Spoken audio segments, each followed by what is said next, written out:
అనిపించకూడదు. నువ్వు ఎంత గొప్పగా కర్మ చేసినా ఆ కర్మలో ఖచ్చితంగా లోపం ఉంటుంది. అందుకే ఎంత గొప్ప యజ్ఞం చేసినా చివరికి ప్రాయశ్చిత్త హోమాలు పెట్టారు. కాలి కొరియాసి, కర్మలు కొరియాసి, మంత్రులు కొరియాసి, మంత్రులు కొరియాసి, దేయాలి ప్రాయశ్చిత్త హోమాలు కలిసి కలిగి లక్షణం. ప్రాయశ్చిత్తం చేసే కర్మలు కూడా మనకి లోపం రావచ్చు. దేయాలి హోమాలు చేసే కర్మలు కూడా లోపం రావచ్చు. కాబట్టి ఎంత దూరం మనం వెళ్ళినా కానీ ప్రాయశ్చిత్తం కలియుగంలో సమస్తమైనటువంటి పాపాలను దూరం చేసి మనకి ఉద్ధరించేటువంటి సులభమైన మార్గం కేవలం హరే నామ హరే నామ హరే నామేక కేవలం కలౌ నాస్తివ నాస్తివ నాస్తివ గతిరన్యత. కలియుగంలో హరినామ సంకీర్తన తప్ప భగవత్ కథాశ్రమం తప్ప మనం ఉద్ధరించేటువంటి సులభమైన మార్గం. అంటే కర్మకాండను నిరసిస్తున్నట్టు కాదు, కర్మ చేస్తూ భగవత్ నామముతో కూడి ఉండండి అని చెప్పడం అంటుండే పరమాత్మ. అందుకే అనేకమైనటువంటి క్షేత్రాలు, అనేకమైనటువంటి పుణ్యతీర్థాలు, భగవత్ నామం ఇవన్నీ కూడా కలియుగంలో కూడా సేవించండి అని చెబుతూ ఇక్కడ పుణ్యక్షేత్రాల గురించి కూడా ప్రస్తావన వచ్చింది. అత్యంత విశిష్టమైనటువంటి స్థానిక బదరికా క్షేత్రం గురించి ఇక్కడ చెప్తున్నారు. బదరీ క్షేత్రం, బదరీ క్షేత్రం వెళ్ళాలంటే అచంచలమైనటువంటి భక్తి శ్రద్ధలు ఉన్నవారు మాత్రమే బదరికా క్షేత్రంలో అడుగు పెట్టేటువంటి అవకాశం దొరుకుతుంది అట. అక్కడ బ్రహ్మకుండం అని చెప్పి ఒక కుండం, అక్కడ 3 రాత్రులు ఉపవాసం చేస్తే అగ్నిష్టం యాగం చేసినటువంటి ఫలితం కలుగుతుంది.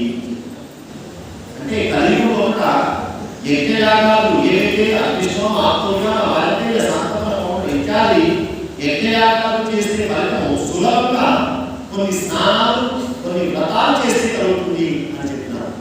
అంటే కలియుగంలో ఉండడం ఎంత అదృష్టమో రకంగా చాలా ఫ్లెక్సిబుల్ ఉన్నది కదా. ఎన్నో యాగాలు చేసి దీక్షలు చేస్తే కలిగిన ఫలితం పోయి గంటలో స్నానం చేస్తే, ఈ వ్రతం చేస్తే, ఈ నియమం చేస్తే కలుగుతున్నది. అంటే కలియుగంలో చాలా సులభం మోక్షం సంపాదించుకోవడం. కానీ అదే కష్టం కలియుగంలో పుట్టినటువంటి మార్గం సులభం, కానీ మార్గంలో వెళ్ళడం కష్టం. అది కలియుగంలో ఉన్నటువంటి పెద్ద శక్తి.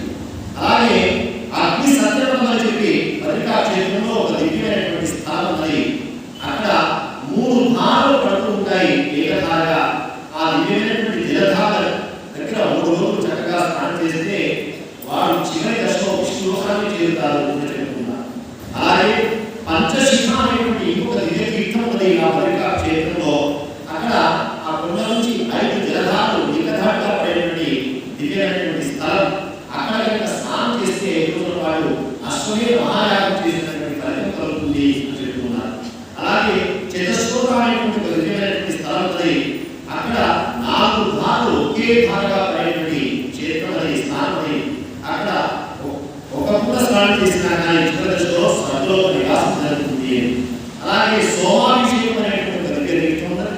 సోముడు అంటే చంద్రుడు. అక్కడ చంద్రుడు 14 కోట్ల సంవత్సరాలు తన దోష వృత్తి కోసం అక్కడ తపస్సు చేసినటువంటి మార్గం ఆ తీర్థం. ఆ తీర్థంలో ఎవరైతే చక్కగా అనుష్ఠానం చేసుకుంటారో వారికి చివరి దశలో సోమలోకాన్ని చేరే అర్హత ఉంటుంది అన్నారు. అక్కడే ఊర్వశి కుండం అని చెప్పి ఒక కుండం ఉన్నది. నారాయణుడు తన దొడ నుంచి ఒక దివ్యమైనటువంటి అక్షరశాస్త్రి ఈ సృష్టి చేయడం జరిగింది. ఆమె నారాయణ యొక్క ఊరు భాగాల నుంచి వచ్చింది కాబట్టి ఊర్వశి అన్నారు. అలాంటి దివ్యమైనటువంటి స్థానం నారాయణ తపస్సు చేసినటువంటి స్థానంగా చెప్పబడుతున్నది ఆ ఊర్వశి కుండం.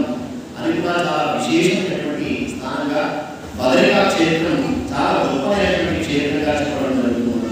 అంతేకాదు సప్త మోక్షకుల్లో కూడా మహామోక్షకుడిగా చెప్పబడుతున్నటువంటి మధుర పట్టణం, మధుర మండలం. మధుర చాలా విశేషమైనటువంటి స్థానంగా వరాహ మహాపురాణంలో చాలా గొప్పగా ఇక్కడ మధుర మండలం యొక్క లక్షణాలు చెప్తున్నారు. మధుర మండలం అంటే దాంట్లోనే బృందావనం కూడా ఆ మండలంలో ఒక స్థానం, బృందావన క్షేత్రం. కాబట్టి మధుర చుట్టుపక్కల ఉండేటువంటి బృందావన క్షేత్రం ఇదంతా కూడా మధుర మండలం కిందకే వస్తుంది. శ్రీకృష్ణ పరమాత్మ అవతరించినటువంటి ముక్తిధామం మధుర క్షేత్రం. మాఘమాసంలో పర్వకాలంలో మాఘశుద్ధ పౌర్ణమి మాఘీ స్నానం ప్రయాణంలో చేస్తే ఎంత పుణ్య ఫలమో మధుర మండలంలో మధుర క్షేత్రంలో ఒక్కరోజు నివాసం చేస్తే అంత గొప్ప కార్తీక మాసంలో పుష్కర క్షేత్రంలో నివసిస్తే ఎంత పుణ్య ఫలమో మధురలో సహజంగా నివసిస్తేనే అంత గొప్పమైనటువంటి ఫలితం కలుగుతుంది. భూమి మీద ఎన్ని తీర్థాలు ఉన్నాయో, ఎన్ని సరోవరాలు ఉన్నాయో, అన్ని సరోవరాలు, అన్ని తీర్థాలు గుప్తంగా మధురా క్షేత్రంలో శ్రీకృష్ణ పరమాత్మను సేవించడానికి వచ్చి చేరి ఉన్నాయి, ఇప్పటికీ గుప్తంగా ఉన్నాయి అని మధురా భూమి యొక్క గొప్పతనం చెప్తున్నారు. అంతేకాదు మధురా పట్టణంలో సూర్య తీర్థం యొక్క తీర్థం ఉన్నది. అక్కడ పూర్వం మరిచినటువంటి పాతాళ లోకం నుంచి వచ్చి సూర్య నారాయణ యొక్క ఉపాసన చేసి ఉన్నాడు అని ఆ క్షేత్రం యొక్క గొప్పతనం చెప్తున్నారు. అంతేకాదు మధురా పట్టణంలో ధ్రువ తీర్థం అని చెప్పి ఒక తీర్థం ఉన్నది. అక్కడ ధ్రువుడు పరమ భాగవతోత్తముడు తపస్సు చేసినటువంటి ప్రాంతం అని చెప్తున్నారు. అంతేకాదు మధురా పరిక్రమ అనేటువంటి వరాహ మహాత్మాలు చెప్తున్నారు. మధురా క్షేత్రం మొత్తం కూడా పరిక్రమ విధి ఉన్నది. 20 యోజనాలు విస్తరించినటువంటి మధురా మండలం, దాని యొక్క పరిక్రమ, దానికి మధుపురి, మధుహారి, మధురా మండలం అని చెప్పి పేరుగా చెప్తున్నారు. కార్తీక మాసం శుక్లపక్ష నవమి నాడు గోవింద నామస్మరణ చేస్తూ ప్రదక్షిణ పరిక్రమ ప్రారంభిస్తే చాలా గొప్పగా ఉంటుంది అని చెప్తున్నారు.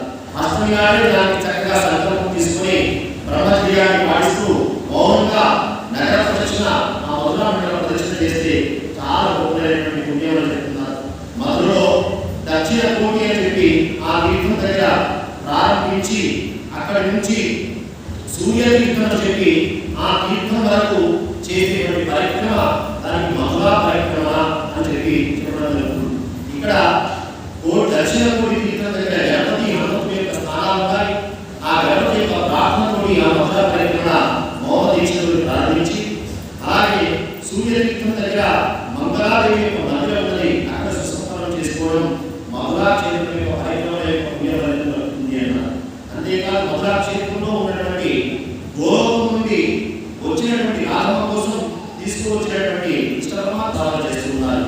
భాద్రపద మాసం శుక్లపక్ష ఏకాదశి ఈ పరిక్రమ చక్కగా తెల్లవారి ప్రారంభం చేసి ఉపవాసంతో చక్కగా నామ సంకీర్తనతోటి ఆ గోవర్ధన గిరి మొత్తం కూడా చక్కగా దర్శనం చేసినట్లయితే చాలా గొప్పమైనటువంటి విశేషమైనటువంటి ఫలితం కలుగుతుంది అని చెప్పి ఈ రకంగా అనేకమైనటువంటి తీర్థ క్షేత్రాల యొక్క ప్రస్తావన వస్తూ వెంకటాచలం గురించి కూడా ప్రస్తావన చేసినారు. వెంకటాద్రి కలియుగంలో వెంకటాద్రికి సమమైనటువంటి స్థానం ఏదో చెప్పి మిత్రులు చక్కగా ఉద్దేశం చేస్తున్నారు. అంజనాద్రి ఉషాద్రిశ్చ శేషాద్రి గరుడాచల తీర్థాద్రి శ్రీనివాసాద్రి చింతామణి విస్తత వృషభాద్రి వరాహాద్రి జ్ఞానాద్రి కనకాచల ఆనందాద్రిశ్చ నీలాద్రి సుమేషిఖరాచల వైకుంఠాద్రి పుష్కరాద్రి ఇది నామాని వింశతి. వెంకటాచలానికి 20 పేర్లు చెప్పుకున్నారు. ఆ గుండెకి 20 పేర్లు. అంజనాద్రి, ఉషాద్రి, శేషాద్రి, గరుడాద్రి, తీర్థాద్రి, శ్రీనివాసాద్రి, చింతామణి, వృషభాద్రి, వరాహాద్రి, జ్ఞానాద్రి, కనకాచలం, అంజనాద్రి, ఆనందాద్రి, నీలాద్రి, సుమేషిఖరం, వైకుంఠాద్రి, పుష్కరాద్రి. ఈ రకంగా ఆ వెంకటాచలానికి అనేకమైనటువంటి పేర్లు ఉన్నాయన్నారు. కలియుగంలో స్వామి శ్రీనివాసమూర్తిగా పద్మావతి అమ్మవారిని కళ్యాణం చేసుకోవడానికి వచ్చినటువంటి అవతారం శ్రీనివాసుని యొక్క వెంకటేశ్వర స్వామి యొక్క అవతారం. త్రేతాయుగంలో మాట ఇచ్చి ఉన్నారు.